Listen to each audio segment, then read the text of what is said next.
Assalamualaikum warahmatullahi wabarakatuh. Salam sejahtera untuk kita semua.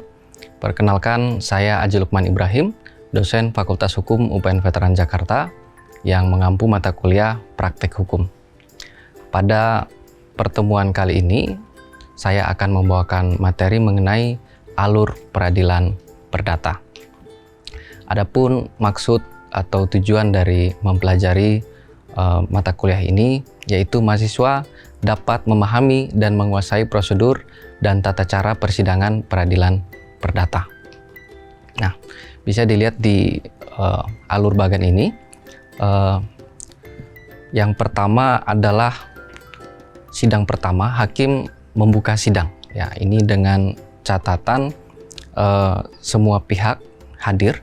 Nanti di sidang pertama, hakim akan mengarahkan para pihak untuk melakukan mediasi. Jadi hakim mengarahkan para pihak untuk melakukan mediasi untuk berdamai. Kemudian setelah sekian hari, 30 hari biasanya, ditentukan apakah ada perdamaian atau tidak. Kemudian nanti jika terjadi perdamaian, maka akan dibuatkan akta perdamaian oleh hakim yang nanti itu menjadi putusan akhirnya dari perkara ini. Apabila dalam mediasi itu tidak terjadi perdamaian, maka sidang akan dilanjutkan ke tahap selanjutnya. Tahap selanjutnya ini adalah pembacaan gugatan oleh penggugat. Nah, di sini para penggugat atau penggugat akan membacakan apa saja sih yang menjadi keberatan-keberatannya. Nah, kemudian selanjutnya setelah gugatan itu dibacakan, hakim akan memberikan kesempatan kepada tergugat untuk menjawab atau menanggapi gugatan dari penggugat. Nah, kalau misalnya tergugat itu belum menyiapkan jawaban, maka hakim akan memberikan kesempatan kepada tergugat untuk menyiapkan terlebih dahulu gugatannya. Kemudian tahap selanjutnya, apabila tergugat telah menjawab gugatan, akan ada namanya replik dan duplik. Nah, tahap ini adalah tanggapan kembali ya. Kalau replik itu tanggapan terhadap jawaban dari tergugat. Sedangkan duplik adalah tanggapan terhadap replik dari tergugat. Jadi di sini saling menanggapi apa yang telah dijawab di sidang sebelumnya.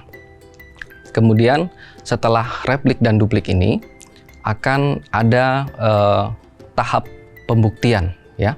Di tahap pembuktian ini para pihak itu diberikan kesempatan untuk membuktikan apa sih yang menjadi keberatannya. Seperti yang kita ketahui di alat bukti dalam hukum acara perdata itu ada alat bukti tertulis atau surat, kemudian saksi, persangkaan, pengakuan, dan sumpah.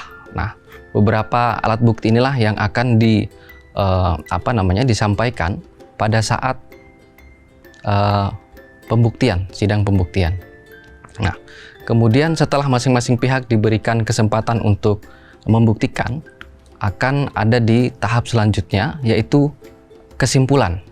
Nah, pada tahap sidang ini, di kesimpulan, masing-masing pihak akan memberikan simpulan atas apa yang sudah disampaikan sejak sidang pertama sampai ke pembuktian. Jadi baik penggugat maupun tergugat itu diberikan kesempatan untuk menyampaikan kesimpulan. Tujuannya agar lebih memudahkan hakim dalam menilai apa saja yang telah dipaparkan selama sidang-sidang sebelumnya. Nah, kemudian di tahap selanjutnya atau di sidang selanjutnya, di sini ada putusan hakim. Jadi setelah mengikuti sidang dari sidang pertama sampai ke kesimpulan, tiba di sidang selanjutnya adalah putusan akhir. Di sini hakim akan memutuskan apakah gugatan itu diterima atau dikabulkan atau gugatan tidak dapat diterima. Nah, mungkin untuk pertemuan kali ini, di pertemuan mengenai alur peradilan perdata, cukup sampai di sini. Sampai ketemu di pertemuan selanjutnya dengan agenda-agenda peradilan selanjutnya. Demikian, terima kasih. Assalamualaikum warahmatullahi wabarakatuh.